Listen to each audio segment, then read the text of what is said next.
பிள்ளைமுகம்பட்டி அப்படிங்கிற ஊர்ல ஒரு இளைஞன் வாழ்ந்துட்டே இருக்கான். அவன் பக்கத்து நகரத்தில் இருக்கிற மிக பிரபலமான கல்லூரியில வர்த்தக மேலாண்மை குறித்த படிப்பு படிச்சுட்டே இருக்கான். கல்லூரியில படிக்கிற புத்தக கல்வியை ஒவ்வொரு இடத்துலயும் நடைமுறைப்படுத்தி பார்க்கிறது அவனோட வழக்கம். ஒரு கடை எப்படி இருக்கணும், பொருட்களை எப்படி அடுக்கி வைக்கணும், வாடிக்கையாளர்கள் கண்ணுல முதல்ல எந்த பொருள் படணும், ஒரே வகையான பொருட்களை பல நிறுவனங்கள் தயாரிச்சு இருப்பாங்க. அந்த பொருட்களை எல்லாம் ஒரே இடத்துல அடுக்கி வச்சா எந்த பொருளை வாடிக்கையாளர்களை கவர்ற மாதிரி இருக்கும்னு நிறைய பாடம் எடுப்பான். இதுக்காக தினமும் தான் போற கடைகள்ல எல்லாம் அவனே அந்த பொருட்களை நேர்த்தியாக மாத்தி அமைப்பான். தெரிஞ்ச பையன்றனால கடைக்காரங்களும் இவன் செய்யற மாற்றத்தை ஏத்துக்கிறாங்க.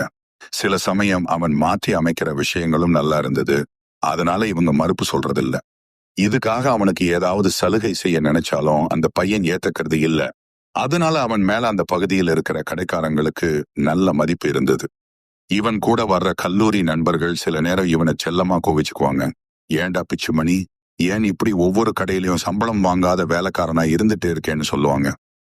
ஆனாலும் கல்லூரியில சொல்லித்தர்ற நுணுக்கத்தை படிக்காத இவங்க கிட்டையும் கொண்டு போய் சேர்க்கறதுக்காக இப்படி பண்றேன். ரெண்டாவது, இதை நான் புடிச்சுத்தான் செய்யறேன்னு பிச்சுமணி சொல்றான். இப்படி சில நேரம் கடைகள்ல சுய விருப்பத்தின் பேர்ல சில மாற்றங்களை செஞ்சுட்டு இருக்கிறப்ப வித்தியாசமான அனுபவமும் இவனுக்கு கிடைக்கும். இப்படித்தான் ஒரு ஹோட்டல்ல நாற்காலியை மாத்தி அமைச்சிட்டே இருந்தான். இதை கடைக்காரர்கிட்ட சொல்றான். ஐயா, இடது வரிசையில நிறைய நாற்காலி போட்டு வச்சுட்டே இருக்கீங்க. ஆனா வாடிக்கையாளர்கள் உள்ள வந்த உடனே பொதுவாக வலது பக்கத்துல தான் உட்கார நினைப்பாங்க. அதுவும் நம்ம கடையில இடது புறத்துல இருக்க மின்விசிறிகள் குறைவு, சுவர்லையும் அழுக்கா இருக்கு. அதனால அங்க இருக்கிற 2 டேபிளை இங்க மாத்திடுறேன்னு சொல்லி மாத்தி வைக்கிறான். இப்படிதான் போற வர்ற கடைகளுக்கு எல்லாம் சின்ன சின்ன மாற்றத்தை செஞ்சுட்டே இருக்கான். இப்படி இருக்கிற ஒரு நாள் தன்னோட சொந்த கிராமத்துக்கு விடுமுறைக்கு வர்றான்.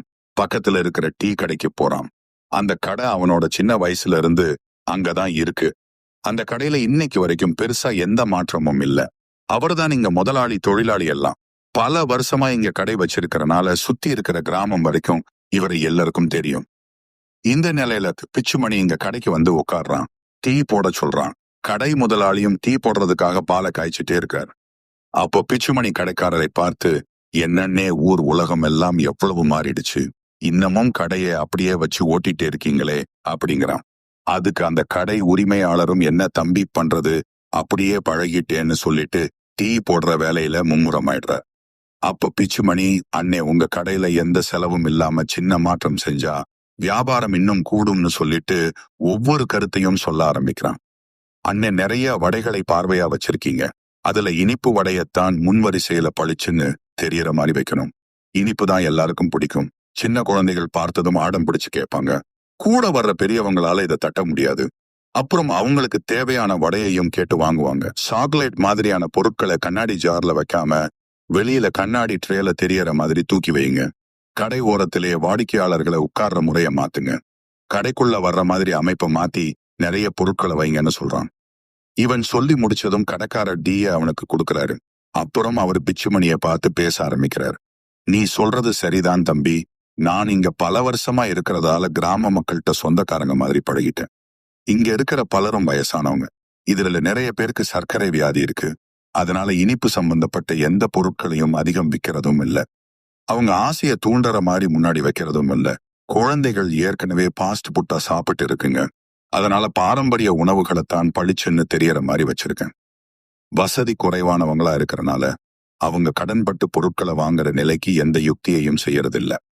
கடையை உள்ளுக்குள்ள விரிவுபடுத்தினா என்னால பின்பக்கம் இருக்கிற வாடிக்கையாளர்கள் என்ன எடுக்கிறாங்கன்னு தெரியாது. அதனால என் கண் முன்னால எல்லாம் தெரியற மாதிரியான ஒரு அமைப்பை தான் இந்த கடையில அமைச்சிருக்கேன்னு சொல்லி முடிக்கிறார்.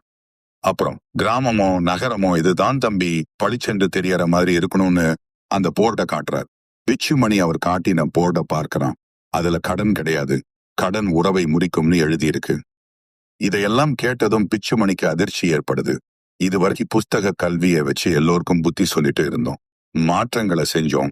இன்னைக்கு இந்த அண்ணாச்சி தன்னோட அனுபவத்துல கிடைச்ச கல்வியை எனக்கு பாடமா சொல்லி கொடுத்துட்டாரு. பணம் தான் முக்கியம், விற்பனை தான் அவசியம்னு செயல்படுற கடைக்காரங்களைத்தான் இதுவரைக்கும் பார்த்துட்டே இருந்தோம். ஆனா இன்னைக்கு வாடிக்கையாளர்கள் தான் முக்கியம். அவங்களோட உடல் நலம் நல்லா இருக்கணும்னு நினைக்கிற ஒரு கடை உரிமையாளரை பார்த்த பிச்சுமணிக்கு ரொம்பவே சந்தோஷம். இன்னைக்கு ஒரு பாடம் கத்துக்கிட்ட மகிழ்ச்சியோட நாற்காலியில இருந்து எழுந்து நிக்கிறான். டிபார்ட்மெண்டல் ஸ்டோர், மால்னு நிறைய வந்தாலும் இந்த அண்ணாச்சி கடைக்கு மட்டும் நிரந்தர வாடிக்கையாளர்கள் சொந்தக்காரங்க மாதிரி ஏன் இன்னமும் வந்துட்டே இருக்காங்கன்னு அவனுக்கு புரியுது. கல்லூரி மட்டுமல்ல, வெளியில இருக்கிற ஒவ்வொரு மனுஷன்ட்ட இருந்தும் நாம கத்துக்க வேண்டிய விஷயம் நிறைய இருக்குதுன்னு மனமாற்றத்தோட அங்க இருந்து கிளம்புறான்.